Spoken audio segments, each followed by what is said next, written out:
Buenas noches. Buenas noches, doctor.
Buenas noches. ¿Se llega a ver la diapositiva? Sí, doctor, se ve su diapositiva y se le escucha muy bien. Ya, gracias. ¿Quién de ustedes puede comentarme de qué parámetros resulta la presión arterial?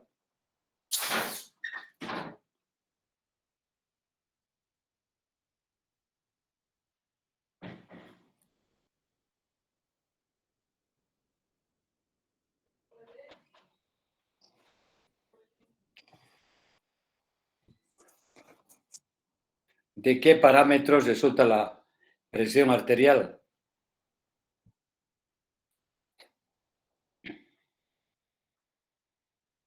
Doctor, es 120/80. A ver si entiendes la pregunta, ¿verdad?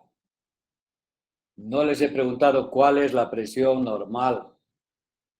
Lo que la pregunta es cuáles son los parámetros para la hipertensión arterial. O sea, ¿de qué parámetros resulta la hipertensión arterial?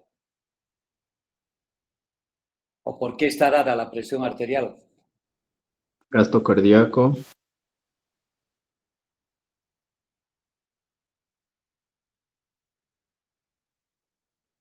¿El gasto cardíaco por qué? es el gasto cardíaco, por la resistencia vascular periférica. Ya, entonces la presión arterial está dada por resistencias vasculares periféricas y el gasto cardíaco. Muy bien. ¿Y el gasto cardíaco por qué está dado?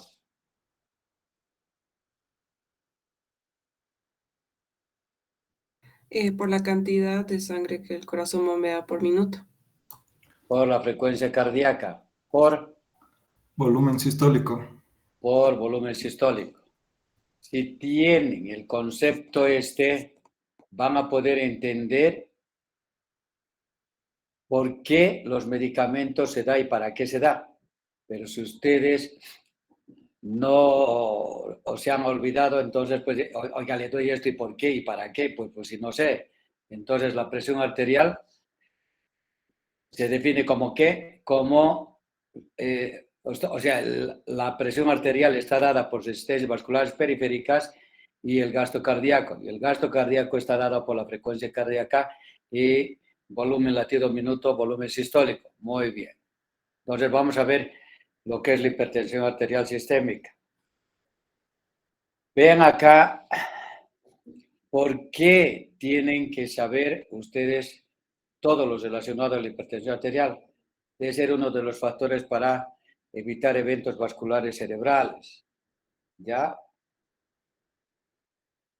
Vean acá, cada incremento de 20 milímetros de mercurio en la presión arterial sistólica o de 10 milímetros en la presión diastólica va a doblar el riesgo de presentar enfermedades cerebrovasculares. Entonces, en todo el rango de la tensión arterial es de 115/75. ¿Cuáles son los beneficios para disminuir la presión arterial? Entonces, vea, si disminuyen la presión arterial, la disminución o reducción de ictus va a ser del 35-40%. Evitar de que tenga infarto va a ser 20-25%. Y de que desencadene insuficiencia cardíaca, vean acá el 50%. Cuando comentamos nosotros de crisis hipertensiva, que es el aumento sostenido de la presión arterial de 179, la sistólica, y 119 la diastólica, pero que compromete órgano blanco. Y acá tienen todo lo que les puede producir: infarto de miocardio, insuficiencia cardíaca, arritmias, ACV hemorrágico, insuficiencia renal. Y entonces, cuán importante es de que ustedes tengan al paciente con presiones normales y adecuadas. ¿Qué hacen ustedes? Obviamente evaluarán al paciente, ¿no? Pues primero harán el diagnóstico. Antes lo que hacían era tomar la presión cada semana o cada 15 días. Hoy en día, desde que hay el monitoreo ambulatorio de la presión arterial que se llama MAPA, ya sea durante 24 o 48 horas, ustedes pueden determinar cómo está la presión durante las 24 horas y poder determinar el estadio de dicho paciente.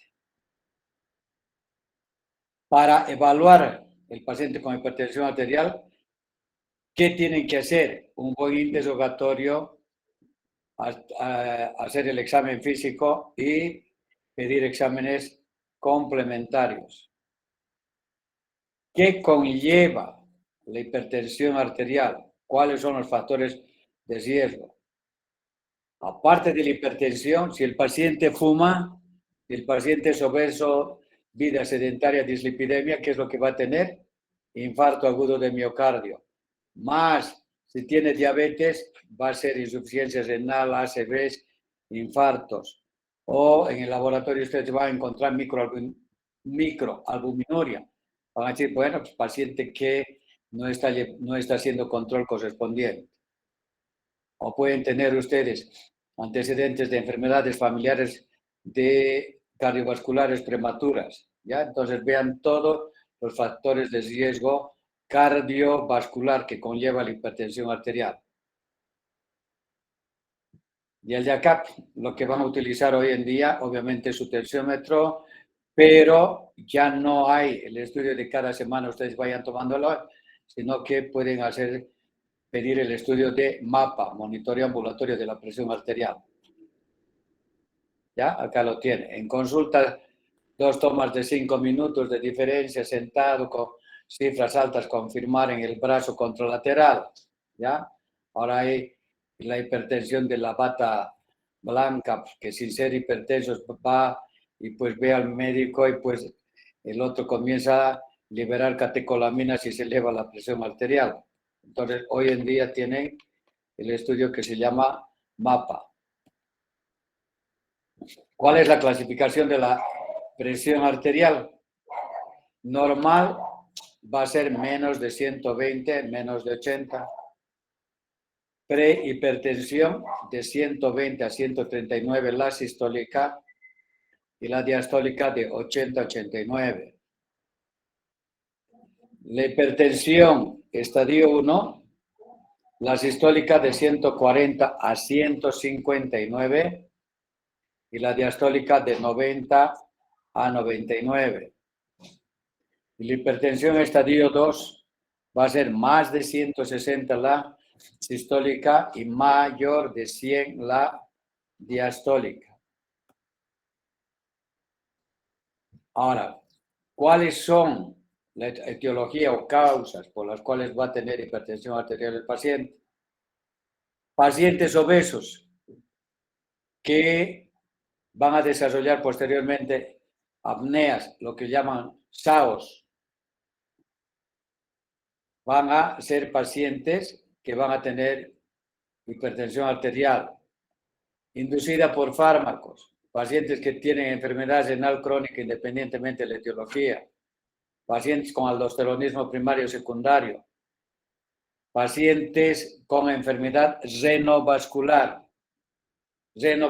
pacientes que tienen glomerulonefritis, lo que hemos visto el día de ayer en endocarditis. llegan a tener hipertensión arterial. Y el vascular, en enfermedades senovasculares, estenosis de la arteria senal. Tratamiento crónico, como es en los pacientes que tienen alguna colanopatía, lupus, que toman esteroides y que van a desencadenar el síndrome de Cushing. O pacientes que tienen tumor de la glándula suprarrenal, el feocromocitoma, que va a producir liberación de catecolaminas, adrenalina, noradrenalina. Pacientes congénitos, como es la coartación de la aorta. ¿Ya? Entonces, vean las diferentes etiologías que va a condicionar hipertensión arterial. Si vemos que la hipertensión arterial va a lesionar órganos en diana, como ser el corazón. En el corazón, ¿qué es lo que va a presentar? Hipertrofia, puede presentar angina, infarto, ¿ya? Insuficiencia cardíaca. A nivel del cerebro, ¿qué va a presentar? ACV hemorrágico o isquemia transitoria o encefalopatía hipertensiva. ¿Qué va a condicionar a nivel del riñón? Insuficiencia renal crónica, enfermedades arteriales periféricas y retinopatía. ¿Por qué ustedes tienen que controlar la presión arterial? La presión arterial no es solamente para prevenir las complicaciones. Lo fundamental de la hipertensión arterial es evitar la formación de placas de ateroma. Y si se forman placas de ateroma, más el paciente es diabético, más el paciente tiene dislipidemias, entonces el paciente va a tener ¿qué? Infarto agudo de miocardio o infarto cerebral. ¿Ya? Entonces de ahí es la importancia del control. ¿Qué estudios le van a pedir a ustedes el paciente desde que por primera vez va a su consulta? Obviamente primero es su historia clínica, el examen físico. Posteriormente le pedirán el electrocardiograma, un examen de orina, su glicemia, hematocrito y todo lo de la función renal, urea, creatinina, ver cómo está la tasa de filtración glomerular, cómo está su perfil lipídico. Y eso ustedes van a pedirle con 9 a 12 horas de ayuno, porque pues a veces el paciente no está orientado, pues el día de hoy va a comer pizzas o va a comer grasas y pues va a tener alterado su perfil de lípidos. Los estudios que le van a pedir va a ser la ecocardiografía. Ahora, en los objetivos del tratamiento, ¿cuál va a ser? Reducir la morbilidad y mortalidad por enfermedad cardiovascular o renal. Y obviamente es conseguir los objetivos de la presión arterial sistólica, especialmente en personas de más de 50 años. ¿Tienen alguna pregunta?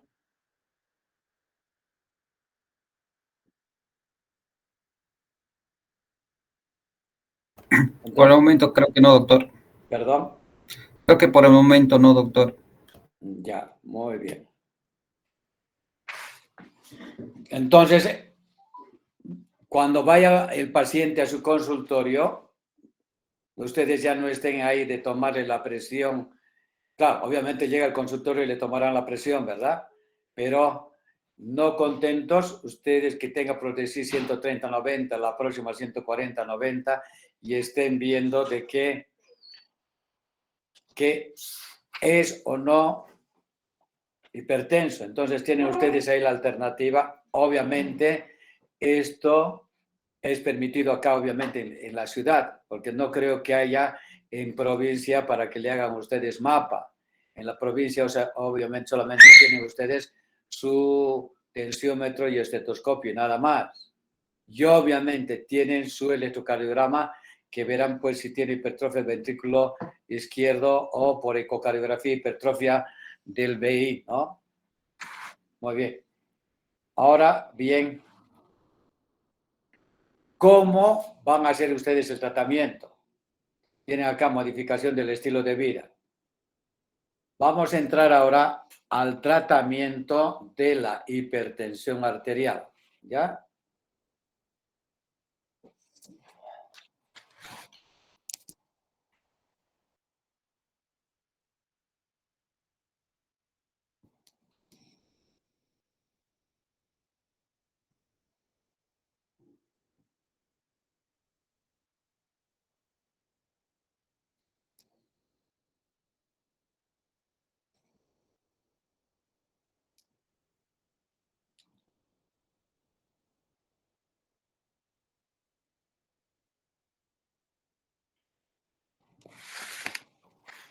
¿Llegan a ver?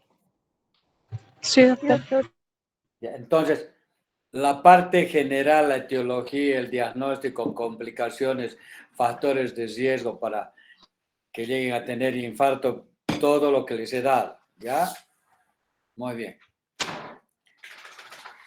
Lo que quiero que se aboquen es al tratamiento de hipertensión arterial. Si ustedes llegan a aprender todo lo que les voy a dar, no van a tener problemas cuando vayan a hacer el internado. Y además, estos medicamentos que les voy a dar no solamente se utilizan en pacientes que tienen hipertensión arterial, y van a ir viendo pues en el transcurso del tema cómo es de importante que ustedes sepan farmacología. Entonces, el tratamiento de la hipertensión arterial vamos a clasificar en dos. Un tratamiento no farmacológico. Si dicen no farmacológico, ¿qué traduce? Si el paciente es obeso, que disminuya de peso. Si el paciente fuma, que deje de fumar. Si el paciente es alcohólico, que deje el alcohol. Si el paciente es sedentario, obviamente que haga actividad física. Y si el paciente le encanta más la sal, obviamente pues tiene que ser menos de 3 gramos por día. Entonces disminuir la cantidad de sal. Y esto traduce cambios de estilo de vida. ¿A qué se refiere cambio de estilo de vida? Si el paciente no hace actividad física, fuma, continúa con alcohol, la medicación no le va a servir casi de mucho. Entonces, vean, el paciente obeso, vamos a suponer que tiene 30 kilos de más. Ustedes al darle la dieta blanda hiposódica, por cada 10 kilos que baje, la presión arterial va a bajar 10 milímetros de mercurio. Por decir un ejemplo, si tiene 130/90 la presión y baja 10 kilos, va a tener una presión de 120/80. Entonces, posiblemente, tan solo el bajar de peso ya no van a ser, no va a tener necesidad ya de comprar sus vasodilatadores. Muy bien, una vez que ustedes hayan hecho el tratamiento no farmacológico, ahora viene, muy bien, le dieron todas las pautas para que baje de peso, deje de fumar, menos consumo de alcohol. ¿Cuál es el objetivo en el tratamiento farmacológico? Y ahora vean acá las diapositivas que tiene. La hipertensión arterial, al controlar ustedes, ¿qué van a prevenir? Prevenir secuelas vasculares, los accidentes vasculoarterial cerebrales o insuficiencia cardíaca. ¿Y qué es lo que hace? Disminuir la formación de placas de ateromas. Había sido importante entonces el control de la hipertensión arterial porque evitamos de que a nivel de las arterias se formen placas de ateromas y evitar las secuelas vasculares. 1, 2. Prevenir trastornos hemodinámicos, lo que habíamos comentado, ¿verdad? En crisis hipertensiva el paciente que puede tener insuficiencia cardíaca y que es trastorno hemodinámico. Ahora lo que se optimiza es controlar la presión menos de 140 y de 160/90 en los ancianos. El tratamiento que van a dar al paciente hipertenso no es urgente, con excepción del paciente que tenga crisis hipertensiva. Entonces, ¿qué es lo que van a hacer? Disminuir en forma progresiva y gradual la presión arterial. El tratamiento será combinado y el tratamiento será indefinido. Vean acá en el tratamiento farmacológico toda la gama de medicamentos que cuentan, desde diuréticos, beta bloqueantes, simpaticolíticos, tienen bloqueantes de los canales de calcio, tienen IECAS, tienen ARA y toda la medicación que ustedes tienen en el arsenal para tratar la hipertensión arterial. Todo esto lo vamos a ir viendo. Y solamente para ustedes es un recuerdo de farmacología, porque esto ya lo saben. ¿Cuáles son los medicamentos que vamos a dar al paciente con hipertensión arterial? Tienen acá, miren los grupos: diuréticos, simpaticopléjicos, vasodilatadores directos, inhibidores del sistema renina-angiotensina-aldosterona, los IECA, y tiene los antagonistas de los receptores de la angiotensina 2, los ARA. Entonces vamos a empezar primero con los diuréticos.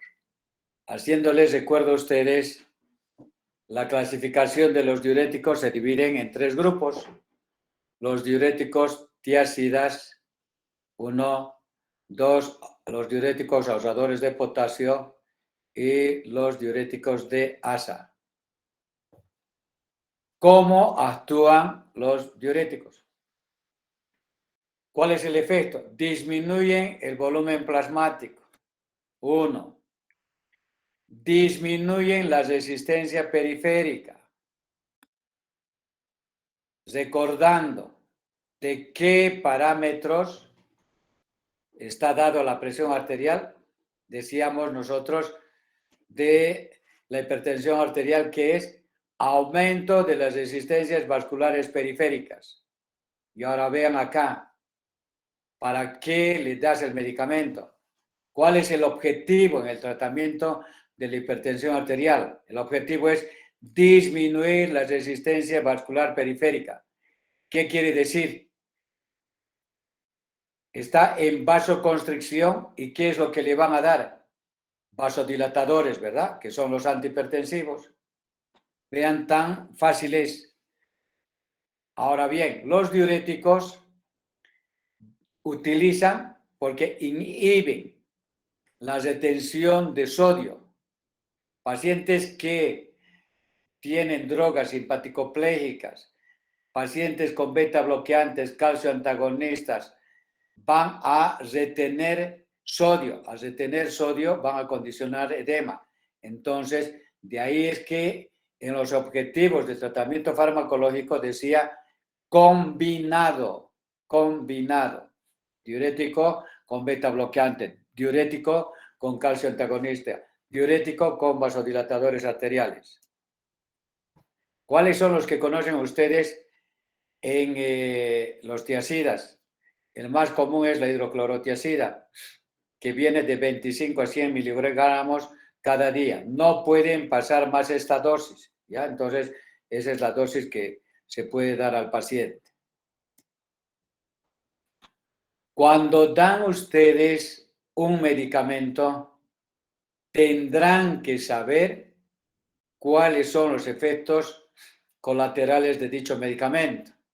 Ahora, si bien tienen acá los medicamentos que les estoy dando, clorotiazida, hidroclorotiazida, hidroflumetiazida, benzotiazida, metilclorotiazida, ¿verdad? El que más utilizamos nosotros es hidroclorotiazida. Entonces, ustedes de cada grupo escogen un medicamento, ¿ya? Y al escoger un medicamento, vean los efectos colaterales que va a condicionar dicho medicamento si ustedes no le dan la dosis correspondiente. Muy bien. Si ustedes no saben los efectos colaterales y el paciente al utilizar los diuréticos tiazídicos, ¿qué puede presentar? Alcalosis metabólica, que le va a dar hipocalemia, disminución del potasio, disminución del sodio, hiponatremia, disminución del magnesio, hipomagnesemia, se va a elevar la glicemia, va a condicionarle hiperlipoproteinemia. ¿Y qué va a condicionar si ustedes utilizan más diuréticos? Astenia, fatiga, calambres e impotencia y alergia. Entonces, vean todos los efectos colaterales de los diuréticos de las tiazidas. Ahora bien, tendrán que saber cuando dan un medicamento qué contraindicaciones presenta dicho medicamento. Y en relación a las tiazidas tiene, no le darás al paciente diurético tiazídico porque le produce alergia. Si le produce alergia, suspenderás dicho medicamento. No darás al paciente que tiene cirrosis hepática. No darás los tiazídicos cuando tiene insuficiencia renal con clearance menos de 30%. O pacientes que tienen insuficiencia cardíaca y que toman digitálicos. ¿El por qué? ¿Quién puede decirme?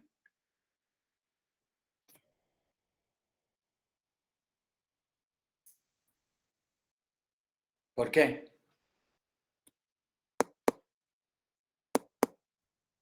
¿Por qué?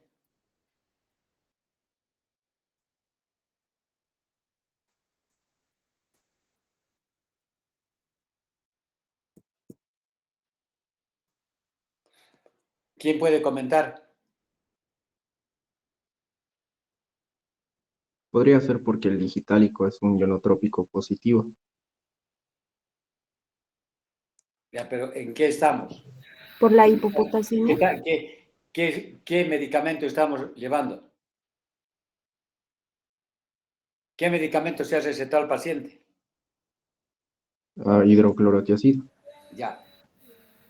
Y ahora volver, por eso siempre que les doy, tienen que razonar. Ahora vean el de acá. ¿Qué dice el segundo? Hipocalemia. ¿Y la hipocalemia qué te va a producir? Una hipopotasemia, doctor. Vale, por eso, la hipocalemia es la hipopotasemia. Muy bien. Fibrilación. Te va a producir Arritmias cardíacas. disminución de la frecuencia cardíaca, paro, y más si está con digital, ¿qué te va a producir la digital? Disminución de la frecuencia cardíaca, ¿verdad? Y a más con hipocalemia, el paciente va a ser paro cardíaco y paro respiratorio.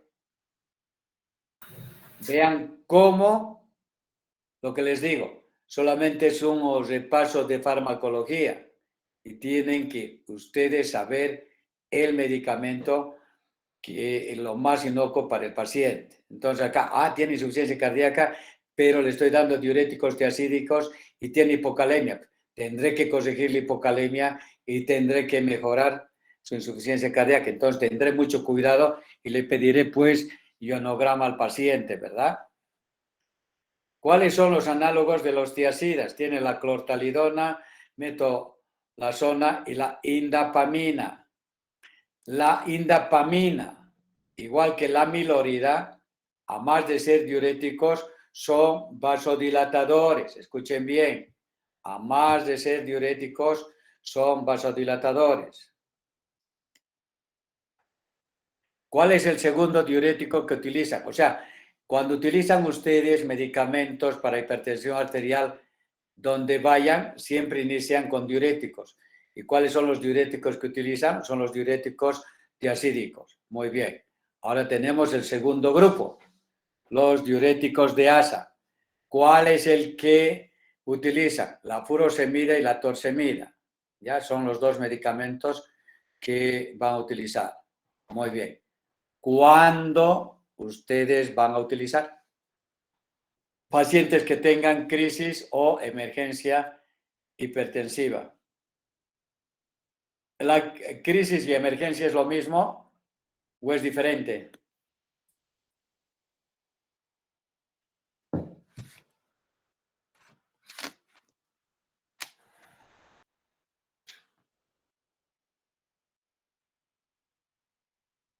¿Crisis y emergencia hipertensiva es diferente o es igual? Es diferente. ¿Diferente? ¿Por qué? ¿Qué es la crisis?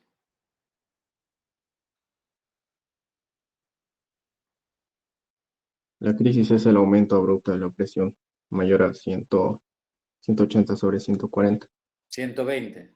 100 o 120, y tiene daño a órganos diana.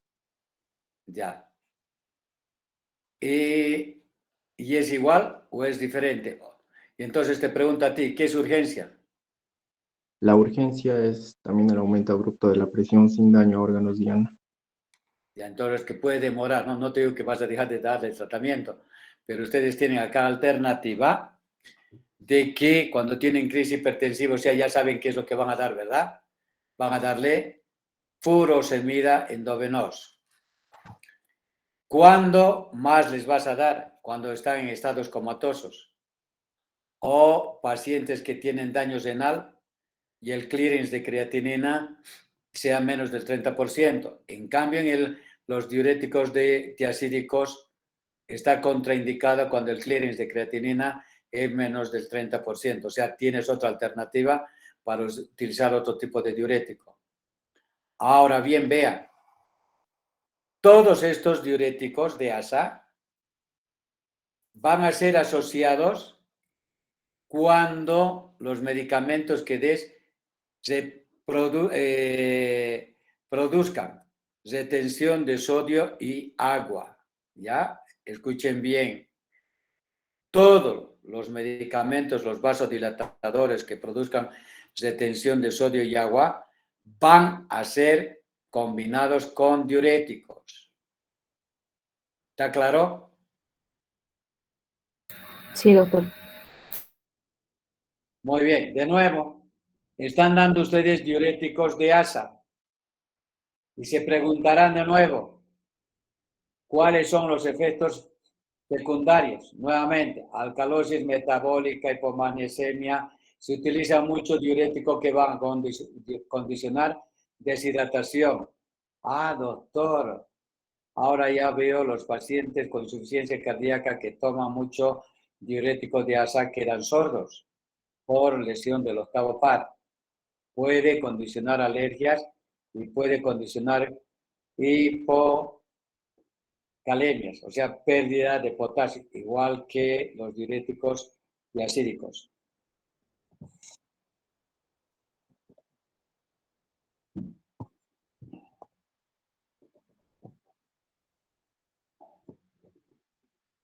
Y por último tienen los diuréticos ahorradores de potasio. ¿Cuáles son? La espironolactona, amilorida y triamtereno. El que utilizan acá, ahorrador de potasio, la espironolactona. Y vean acá nuevamente la amilorida, que es diurético y es vasodilatador. ¿Cuáles van a ser los efectos secundarios? Acidosis, hipercloremia, hipercalemia y en los hombres va a haber ginecomastía. Ahora vean, cuando utilizan ustedes el triamtereno asociado a los AINES, como la indometacina, pueden condicionar a que el paciente llegue a presentar insuficiencia renal aguda y va a ser irreversible. Muy bien, todos son esos los diuréticos, los tres tipos de diuréticos. Ahora vamos a ver los simpaticopléjicos, los centrales, bloqueantes ganglionares, postganglionares, bloqueantes alfa 1, bloqueantes beta y bloqueantes alfa y beta. Solamente les voy a dar lo que utilizamos, ¿ya? No se vayan a espantar. De acción central solamente vamos a ver el alfa-metildopa, que solamente dan ustedes cuando tienen toxemia del embarazo, ¿ya? El alfa-metildopa, pero no se utiliza, digamos, dentro de la gama de los antihipertensivos, a no ser que sean hipertensiones refractarias al tratamiento. ¿Qué quiere decir? que cuando utilizas tú 5, 6 o más medicamentos y que no respondan al control de la presión arterial, tienes la alternativa de hacer la combinación con alfa-metildopa, ¿ya? ¿Entienden o no? ¿Entendido? Sí, doctor, Ok, gracias. listo.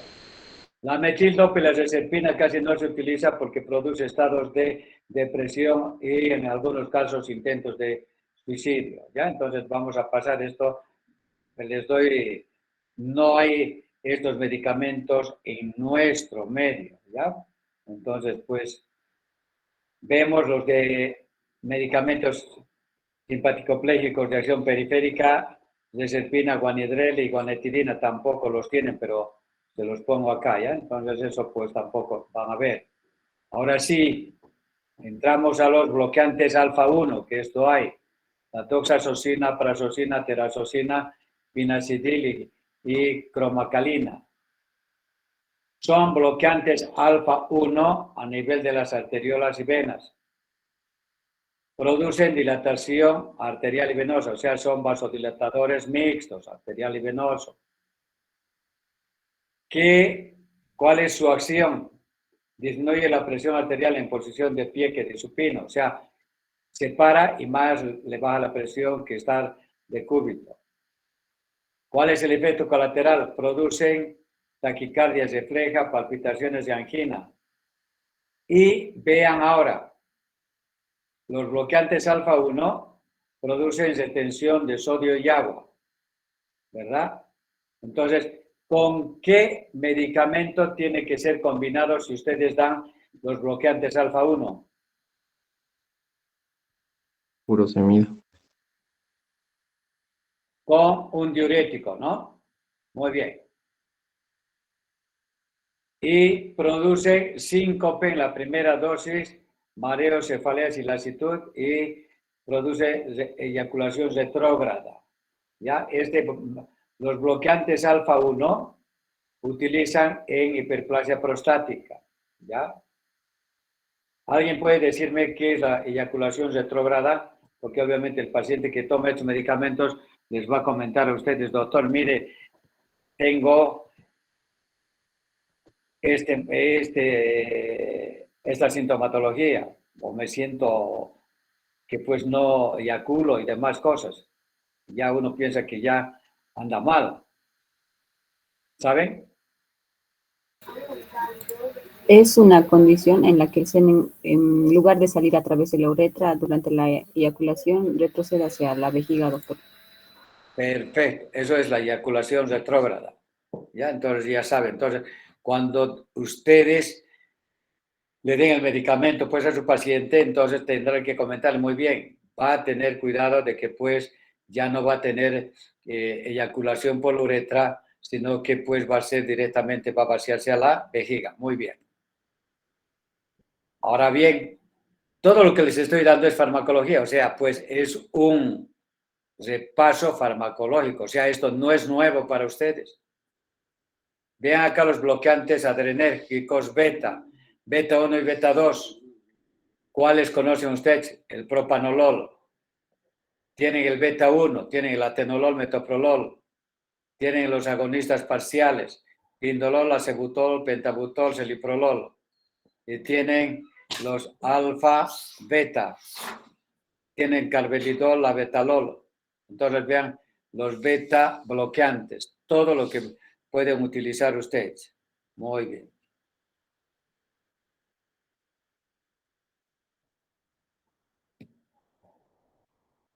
¿Cuál es el mecanismo de acción de los beta bloqueantes?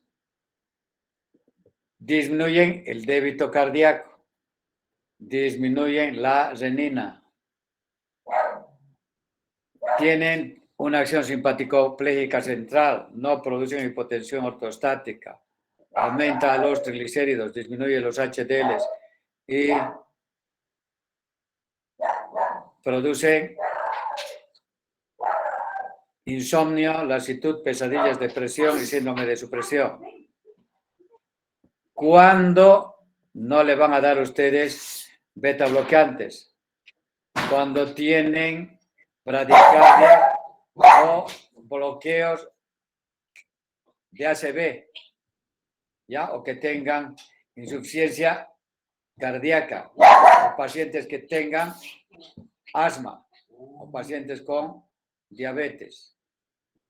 ¿Por qué no le dan medicamentos de beta bloqueantes a los pacientes que tienen asma? ¿Por qué? Por la broncoconstricción. Ya, por la broncoconstricción no le van a dar al paciente asmático y si le dan lo van a matar. ¿Verdad? Muy bien. ¿Cuáles son las contraindicaciones en las cuales ustedes no van a dar beta bloqueantes?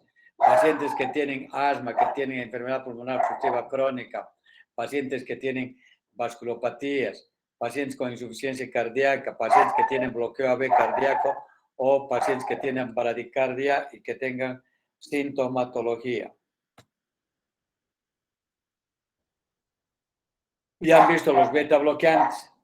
Ahora van a ver ustedes los vasodilatadores arteriales.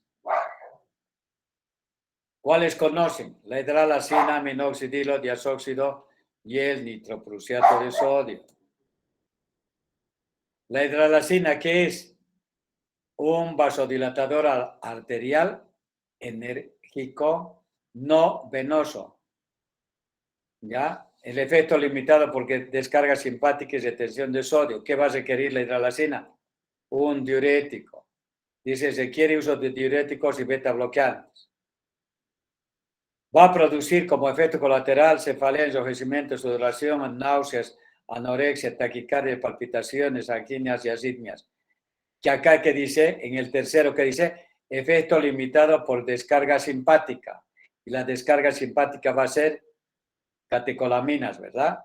Y entonces de ahí que ustedes, cuando den la hidralazina, tienen que combinar ¿con quién? Con un beta bloqueante y con un diurético, dependiendo de la frecuencia cardíaca que vaya a manejar. Tienen el otro medicamento, el minoxidilo. ¿Y el minoxidilo qué es?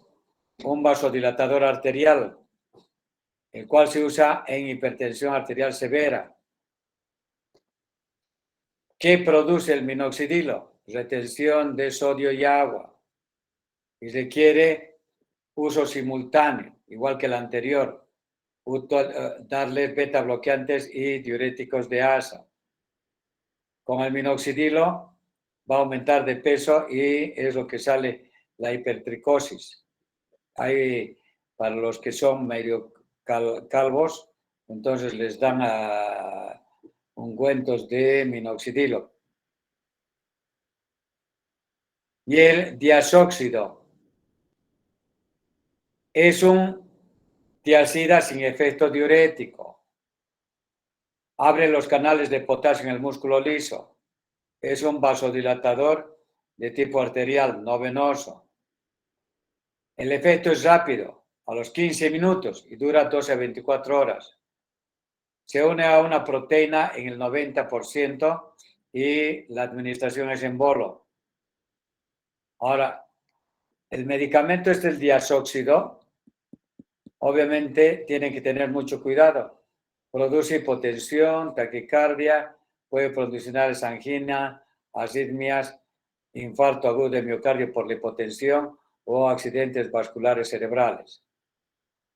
¿Cuál es el efecto colateral? Hiperglicemia, retención de sodio y agua y arritmias. Entonces, ¿con qué tiene que estar combinado? Con diuréticos. La dosis que van a administrar es de 100 miligramos IV en bolo y repetir a los 5 minutos. Y por último, dentro de los vasodilatadores tenemos el nitroprusiato de sodio, que es un vasodilatador arterial y venoso. Y el efecto del nitroprusiato es rápido y va a tener efecto a los 5 minutos. La administración que se les da es en forma continua y en bomba de infusión. Y el medicamento es sensible a la luz. ¿Qué pasa si ustedes dan dosis excesivas? ¿Qué es lo que va a producir? Obviamente este medicamentos es manejados en la unidad de terapia intensiva, no es en su pieza, ¿ya? Entonces tiene que ser manejado en la unidad de terapia intensiva. ¿Qué les va a condicionar? Hipotensión, o puede desencadenar intoxicación y trastornos ácidos básicos y presentar acidosis metabólica. No se puede administrar, escuchen bien, las personas embarazadas. ¿Por qué? Porque el tratamiento prolongado puede producir intoxicación por tiocianato y puede producir astenias, calambres, psicosis, convulsiones y se muere el bebé. O sea, está contraindicado el nitroprusiato en pacientes con toxemia del embarazo. Muy bien. El otro grupo de vasodilatadores, tenemos los antagonistas de los canales de calcio, los cuales van a dividirse en 4 grupos. El primer grupo, que son las fenilalquinamidas, y cuyo ejemplo representativo es el verapamilo. 2, las benzodiazepinas. El medicamento es el diltiazem. En el segundo grupo es el que ustedes utilizan más. Tienen ustedes acá el amlodipino, felodipino, isardipino, nifedipino, nicardipino, nimodipino y todos los dipinos que conocen ustedes. El que utilizamos nosotros es más que todo el amlodipino. En el tercer grupo tienen la flunaricina y la sinaricina, que utilizan cuando el paciente tiene síndrome vestibular o laberintitis. Y por último, el grupo 4, la lidoflacina. ¿Cuál es el mecanismo de acción? Los bloqueantes de los canales de calcio bloquean los canales tipo L activados e inactivados. ¿Qué producen? Vasodilatación arterial. ¿Ya? Son vasodilatadores arteriales, no son venosos. Vean acá lo que les comentaba cuando les decía de qué resulta la presión arterial, de la resistencia vascular periférica. Y si es hipertensión arterial, ¿qué traduce? Aumento de la resistencia vascular periférica. Y entonces acá, ¿cuál es el objetivo en el tratamiento de la hipertensión arterial? Disminuir las resistencias vasculares periféricas. ¿Ya? Lo único de malo es que el medicamento es inotrópico negativo, el cual ustedes no van a poder utilizar en pacientes que tengan insuficiencia cardíaca. ¿Por qué? Porque pues el inotrópico positivo es aumento de la fuerza contráctil del corazón. Y acá los calcioantagonistas, que son inotrópicos negativos, disminuyen la fuerza contráctil del corazón y por eso es que no se debe dar en pacientes con insuficiencia cardíaca los calcioantagonistas. ¿Cuáles son los efectos secundarios que va a tener? Disminuye la frecuencia cardíaca y la conducción AB.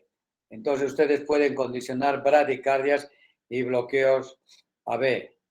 Y como comentamos, los calcioantagonistas, vasodilatadores arteriales, van a producir ¿qué? Retención de sodio y agua. Entonces, ¿con qué otro medicamento tiene que ser combinado los calcioantagonistas? Con un diurético.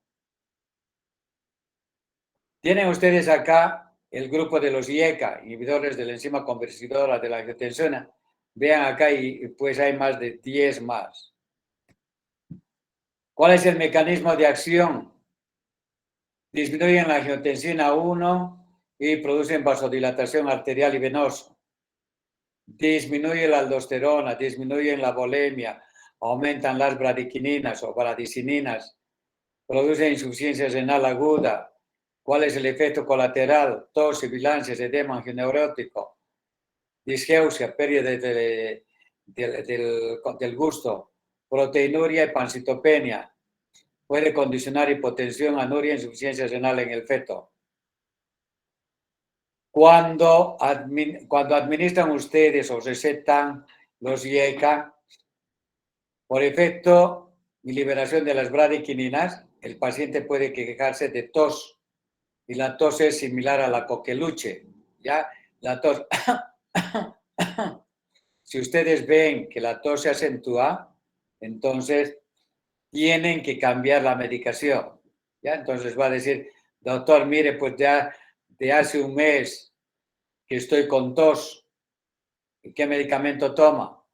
Entonces les dirá, pues, enalapril y sinopril, o sinopril, todos los priles, ¿verdad? Entonces ustedes ya van a saber de que por la liberación de las bradiquininas, entonces esto es lo que está condicionando la tos. Ahora bien, no le darán, pues, al paciente que tiene diarrea, vamos a suponer un ejemplo, tiene hipertensión arterial y tiene síndrome diarreico agudo y está con, por decirte, con enalapril 10 miligramos cada 12 horas. ¿Le van a dar su vasodilatador? ¿Le dan o no le dan?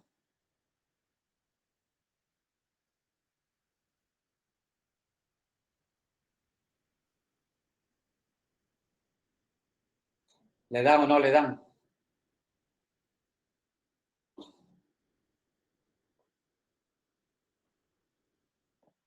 ¿Le dan o no le dan?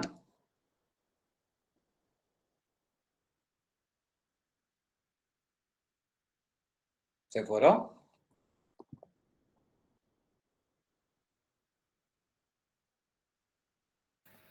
Creo que no, doctor, ¿Por qué? porque igual es vasodilatador. Pues, ¿pero por qué no le das? Porque voy a causarle una hipotensión. Correcto. Entonces, no le darás porque, pues, ¿qué le condiciona? ¿Qué efecto colateral tiene en hipotensión? Y cuando pierdes volumen, independientemente sea por vómitos o por diarrea, ¿qué le va a condicionar? Hipotensión. Y si le das estos medicamentos, vas a condicionar ¿qué? Hipotensión e insuficiencia renal, ¿verdad? Ahora, los pacientes que tienen leucemia del embarazo, no le das los IECA y los ARA porque producen insuficiencia renal en el feto. ¿Ya? Está contraindicado. Bueno, Sí, doctor. pero estos medicamentos vas a utilizar en pacientes que tienen insuficiencia cardíaca. ¿Por qué? Porque disminuye la precarga y la postcarga. O sea, vean ustedes que los IECA y los ARA no solamente es utilizado cuando tienen hipertensión arterial. Vean la gama de fármacos que tienen. Los pacientes que son diabéticos, ¿por qué utilizan los ARAS y los IECA? ¿Por qué? Porque producen vasodilatación de la arteria eferente, disminuye la hiperfiltración y protege el riñón. Aunque no tenga hipertensión, tanto los calcio antagonistas, en el caso el amlodipino o el losartán, pueden ser utilizados como medicamentos protectores para los pacientes diabéticos para hacer falla renal. ¿Está entendido? Sí, doctor. Entonces vean que no solamente les estoy dando a ustedes medicamentos para la hipertensión arterial, vean la gran utilidad de los medicamentos.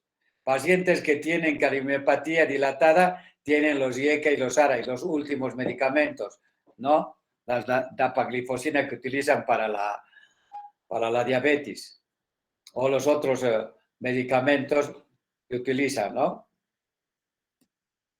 Tienen, por último, antagonistas de los receptores de la angiotensina 2. ¿Cuáles son? Ibersartán, losartán, valsartán, candesartán, telmisartán. Y pues más. ¿Qué son? Antagonistas específicos de los receptores AT1. Y estos hacen de que no prolongan la vida media de las bradiquininas o de las bradicininas.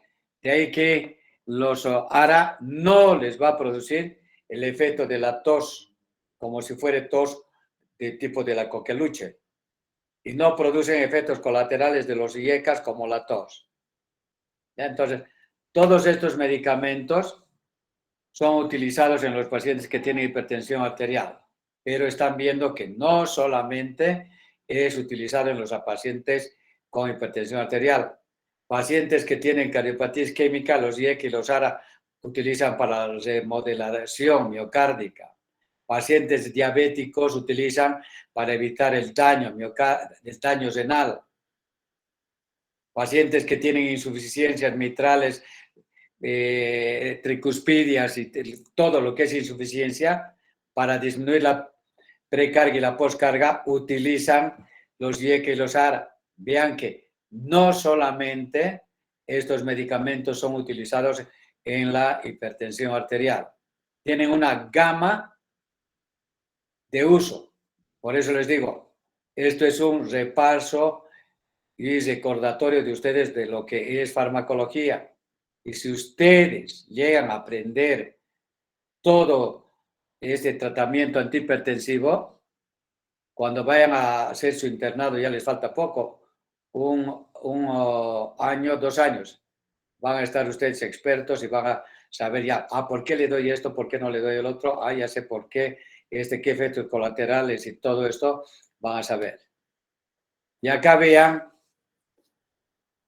cuál de los medicamentos en hipertensión arterial relacionados con la patología concomitante que llegan a tener. Por ejemplo, ¿qué le vas a dar a un paciente que tiene hipertensión arterial y además es diabético? ¿Cuál le van a dar? Calcio antagonistas, lo que comentábamos. ¿Cuál es? El amlodipino. Muy bien. ¿Qué medicamento puedes darles? Los IECAs y los ARA. Vean, tan fácil. ¿Qué le vas a dar al paciente con cardiopatía coronaria? Los calcio antagonistas, como es el diltiazem. Muy bien. Y le vas a dar los IECA. Y más puedes tener alternativa de darle beta bloqueantes. Vean, tan facilito. Pacientes con insuficiencia cardíaca, ¿qué le vas a dar? IECAs ARA y le darás diuréticos. Vean, tan fácil es como pueden manejar ustedes a su paciente con diferente patología que vaya a tener. ¿Por qué fracasa el tratamiento? Porque les va a decir, mire doctor, tomo un medicamento, me cae mal, tomo otro medicamento, me cae mal y la presión está a 160, 110. Entonces, vean acá, ¿cuál es el fracaso en el tratamiento de la hipertensión arterial? Es el tratamiento insuficiente. ¿Qué quiere decir? ¿Quién puede opinar al respecto de este? Tratamiento insuficiente. ¿Qué quiere decir? Cuando el paciente no cumple con el tratamiento completo. No. Ese tratamiento insuficiente.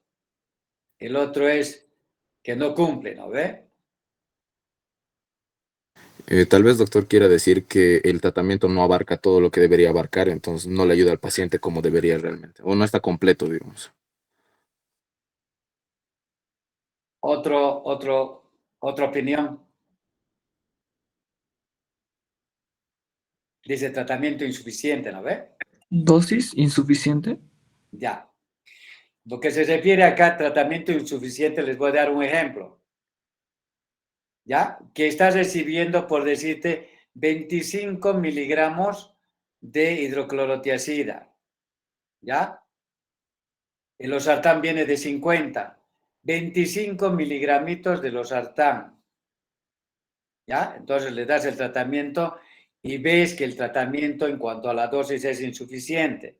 Entonces, ahí vas a tener el fracaso de la terapéutica, ¿ya? O sea, que son dosis bajas. O vas combinando, por decirte, 3, 4 medicamentos, pero las dosis son bajísimas. En relación al tratamiento farmacológico, tendrán que dar ustedes en forma progresiva y aumentar hasta las dosis máximas.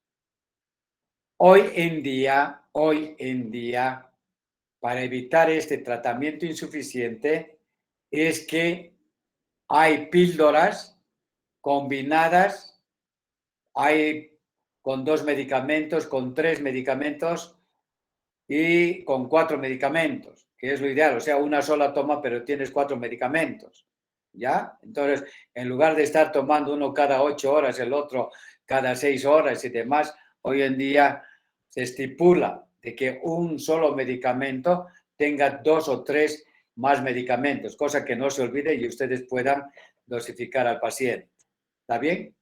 Como son jóvenes, ustedes todavía no saben de que tomar una tableta cada 6 horas, el otro una tableta cada 8 horas, el otro una tabletita cada 12 horas, y al final toma como 10 tabletas y hoy en día pues se evita de que sea tratamiento insuficiente, entonces le das una tableta, pero son combinados o triple, ¿ya? Entonces a eso se refiere fracaso de tratamiento. 2, causas secundarias. 3, falta de adaptación, que porque le cae mal, no deja de tomar. Pacientes psiquiátricos, que pues agarran, toman un día, 2 días y pues dejan de tomar. O la otra, interacción farmacológica el 1%, o la hipertensión de la consulta, ¿no? Y los pacientes alcohólicos, vean, el 2%, y otros de causa indeterminada. Pero si se fijan ustedes que el 43%, el tratamiento es insuficiente, las dosis no son las que les hemos enseñado en farmacología. Entonces no me estén dando dosis así pequeñitas y llevan 3, 4 medicamentos. Como no se controla la presión arterial, ustedes cambian los 3 medicamentos y utilizan otros medicamentos. O lo común es observar, llegan las visitadoras médicas, te traen un nuevo producto y estás recetando el nuevo producto sin saber tú, ¿ya? Entonces ese es el error. Por eso les he dado acá farmacología para que aprendan ustedes 1 o 2 medicamentos. Tengan cuál es la acción farmacológica, efectos colaterales y las contraindicaciones. Y acá tienen otro esquema de los medicamentos que pueden utilizar de acuerdo a la patología que tengan. ¿Tienen alguna pregunta? Vean tan bonito y tan lindo es esto de hipertensión arterial y vean los medicamentos que pueden utilizar. Y no solamente es para hipertensión arterial. ¿Ya? ¿Hay alguna pregunta, perdón?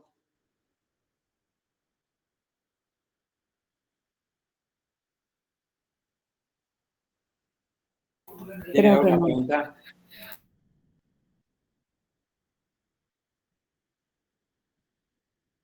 Hola. Doctor, en caso que tenga un paciente que esté tomando los IECA y tenga efectos colaterales, ¿por qué medicamento tendría que cambiar? ¿Podría cambiar por un ARA? Tu pregunta es sí, muy interesante y es muy frecuente. Y bien que preguntas. La primera droga, escúchame bien, en relación a los IECA y a los ARA, es los IECA. ¿Ya? O sea, lo primerito que puedes dar son los IECA.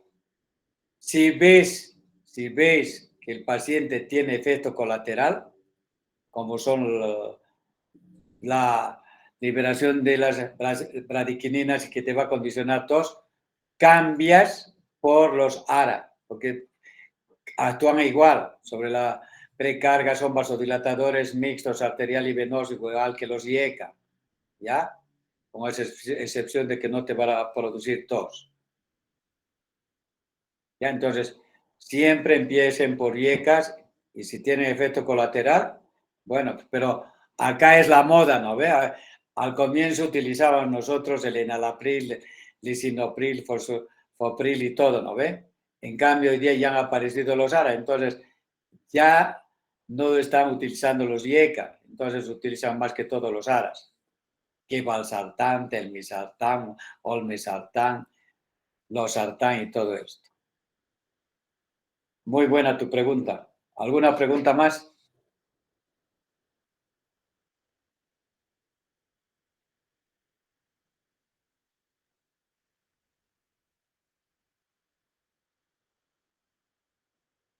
¿Alguna pregunta? No, doctor, todo claro. Muy bien. Mañana es miércoles, ¿no? Sí, doctor. Sí, doctor. Ya, entonces vamos a ver mañana C y A, C y B. Mañana. Ya, comunicación interauricular e interventricular. Bueno, Está bien, doctor. Gracias. listo pues. Que Doctor, tengan muchas buenas gracias. noches y nos vemos mañana. Hasta luego, doctor. Gracias. Hasta Hasta luego, luego. doctor. Hasta luego, doctor. Hasta luego.